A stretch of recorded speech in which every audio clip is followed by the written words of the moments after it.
I am the true alpha male, the living legend of hair loss. Let's see what's left on this blue sticky note. Let's see what I said. Oh yeah, so a couple weeks ago I was watching, tell me, do you know what my favorite thing to watch on YouTube is? Joe Rogan Experience. And granted, I love honest trailers. I love Zach Morris's trash. I love things like that. But Joe Rogan is like, I watch him daily. Well, because he produces content daily, so it's easy to watch him every day. He had Dr. Phil on a couple of weeks ago. And I love what Dr. Phil said, because I've already been thinking about this. He said something to the effect of, people have complex, layered problems with simple solutions. So a translation of that is, people walk around thinking that they have some major problem.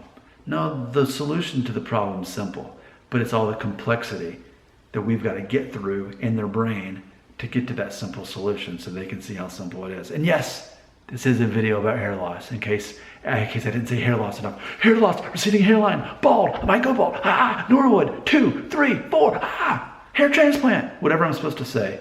It's like, do I have to say it a certain amount of times? It's like, for it to be on, for a song to be played on Christian radio, we have to say Jesus a certain amount of times, otherwise it's not Christian enough, and then you're just switch foot so you don't get airplane. I don't know.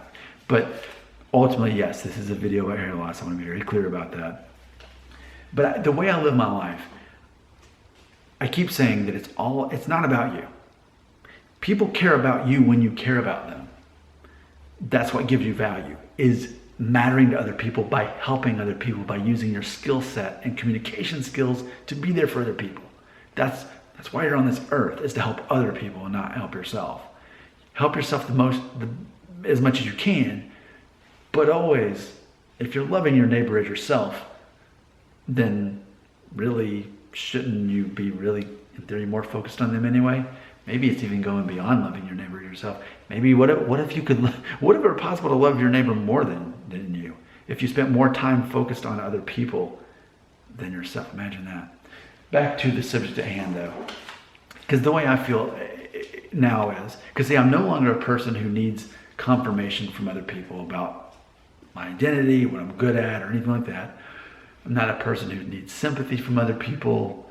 I don't need other people to tell me what my identity is. I don't need any of that. I'm too old to care about that or to need that. My brain doesn't think that way anymore.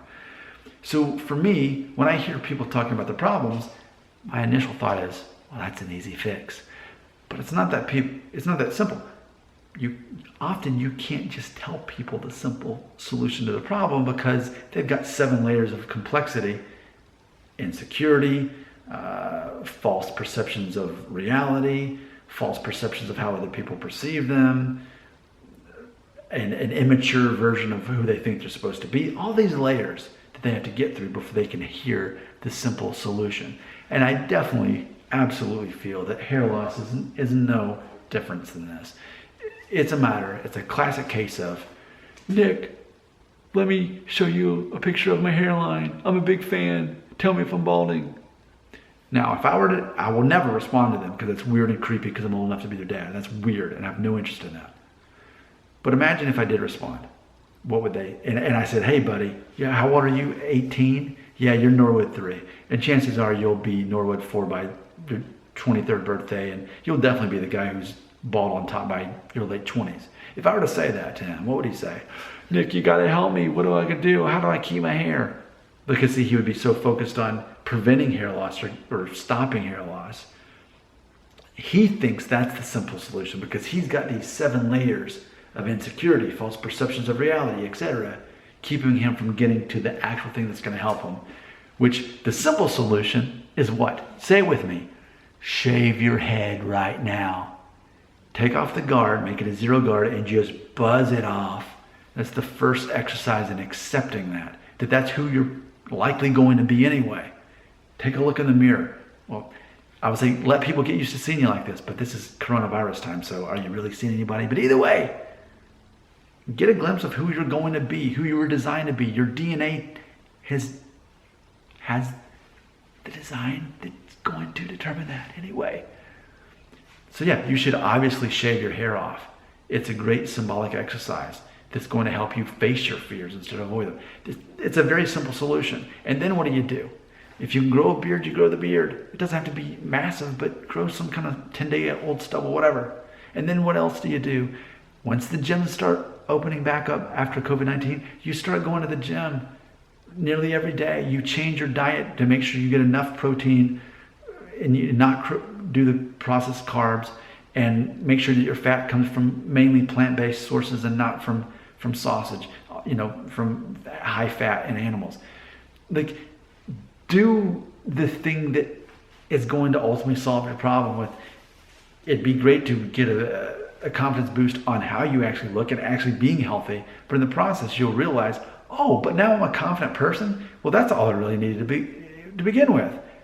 So you're saying the simple solution was to become a more confident person, but not based on my insecurity?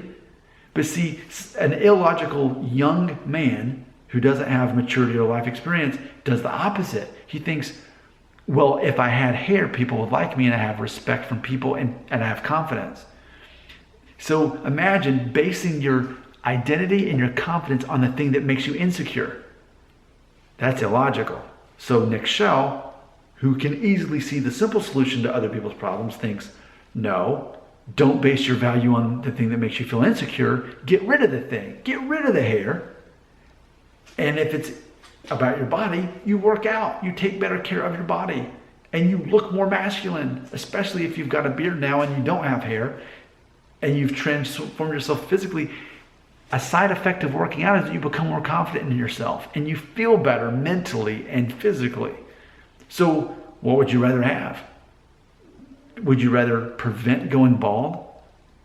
Or would you rather be a confident person?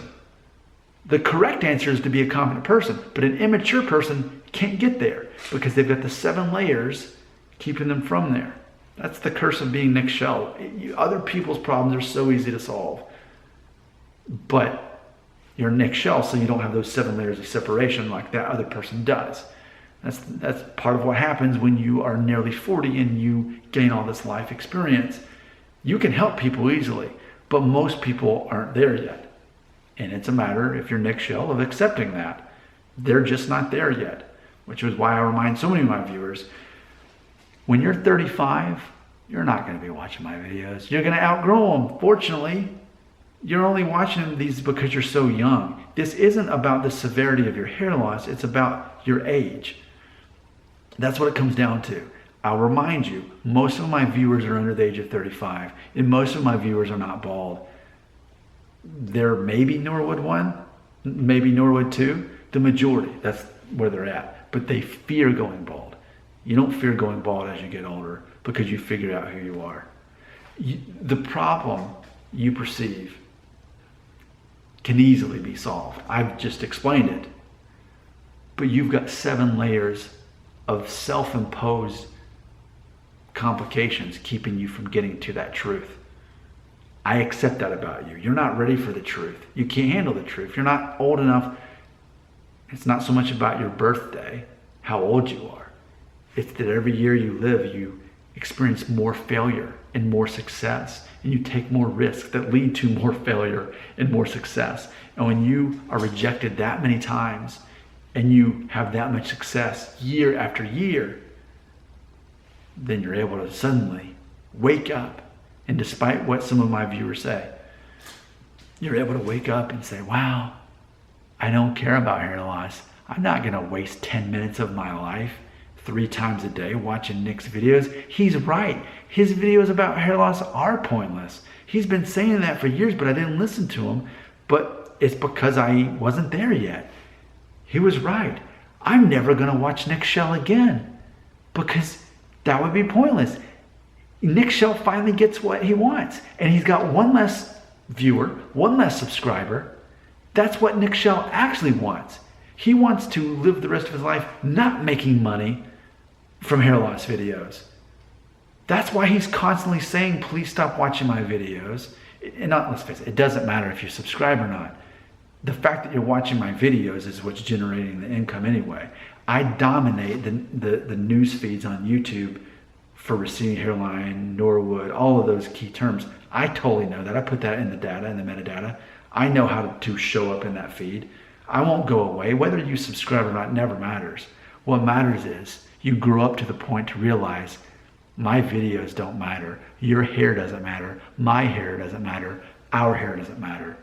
It's a very simple solution. The problem seems complex because you've got 7 layers separating you. Your comments are right here.